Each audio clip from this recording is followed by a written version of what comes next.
eu sou neurologista e neurofisiologista e hoje nós vamos conversar um pouquinho sobre as crises epilépticas.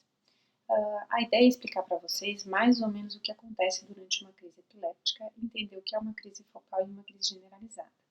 Uma crise epiléptica, ela acontece por uma alteração da transmissão neuronal no cérebro. Então, para falar um pouquinho sobre isso, a gente tem que entender que o nosso cérebro é composto pelos neurônios e que os neurônios eles se comunicam através de impulsos elétricos. É mais ou menos como a corrente elétrica que passa nas nossas casas. Tá? Então, assim, durante uma crise epiléptica, existe uma alteração na transmissão elétrica, como se fosse um pequeno curto-circuito.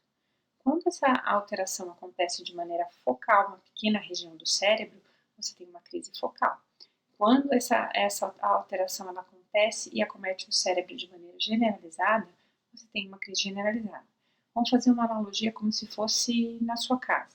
Se você tem um curto-circuito que pega só a região da sua sala, a sua sala apaga, mas o restante da casa funciona totalmente bem. Ou com alguma coisa ou outra não funcionando, mas o restante, na maioria das vezes, funciona bem. Se você tem um curto-circuito que acontece na entrada de energia da sua casa, o que acontece? Toda a casa apaga. Essa seria a crise generalizada. Todo mundo acha que uma crise epiléptica é a convulsão. A convulsão é um tipo de crise epiléptica. A convulsão é aquela que o indivíduo grita, cai para trás, estica os braços, se debate, baba, fica meio roxinho, depois disso ele dorme, relaxa, e quando ele acorda, geralmente acorda confuso, meio fora da casinha, às vezes falando errado. Essa é a crise que todo mundo acha que é a crise epiléptica. É a crise generalizada, uma crise tônico-clônica generalizada. Mas uma crise epiléptica pode ser muito mais do que isso. O primeiro sintoma da crise depende de onde a crise se inicia. Se o indivíduo tem uma crise focal, que começa numa regiãozinha bem localizada do cérebro, a crise dele vai depender de onde começou. Então, o primeiro sintoma vai ser o sintoma relacionado à área onde começou a crise. Por exemplo, se eu tenho uma crise que começou na área da visão, a primeira manifestação pode ser uma alucinação visual. Se eu tenho uma crise que começa na área da audição, pode ser uma alucinação auditiva. Se eu tenho uma crise que começa na área motora da minha mão, pode ser um movimento que começa só na mão.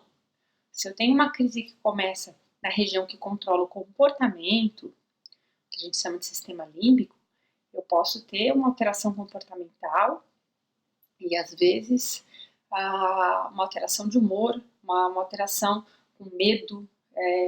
Então, assim, tem crises que são sintomas inusitados e que muitas vezes demoram a ser percebidos como crise.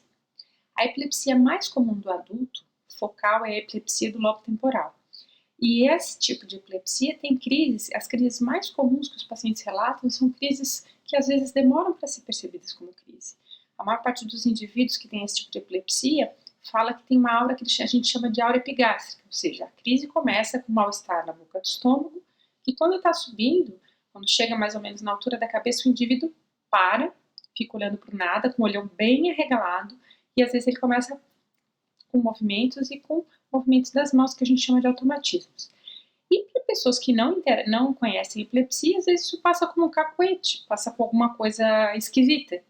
E isso já é a crise epiléptica. E muitos desses pacientes não têm ou têm crises tônico-clônicas generalizadas, que são as convulsões, muito raramente. E às vezes demoram muito tempo até o diagnóstico de epilepsia, receber o tratamento adequado por dificuldade do diagnóstico. Então, assim, essa é a diferença. Um indivíduo pode ter vários tipos de crise. Tudo depende de como essa crise evoluir. Então, assim, ele pode ter uma crise focal que evolui para uma crise generalizada. Do mesmo jeito que um curto-circuito na nossa casa pode começar em uma parte da casa e passar para todos os cômodos e apagar a casa inteira, assim é o nosso cérebro. Eu espero que eu tenha tirado as dúvidas a respeito de crise focal generalizada. E no próximo vídeo a ideia é falar um pouquinho sobre se eu tive uma crise epiléptica, será que eu tenho epilepsia?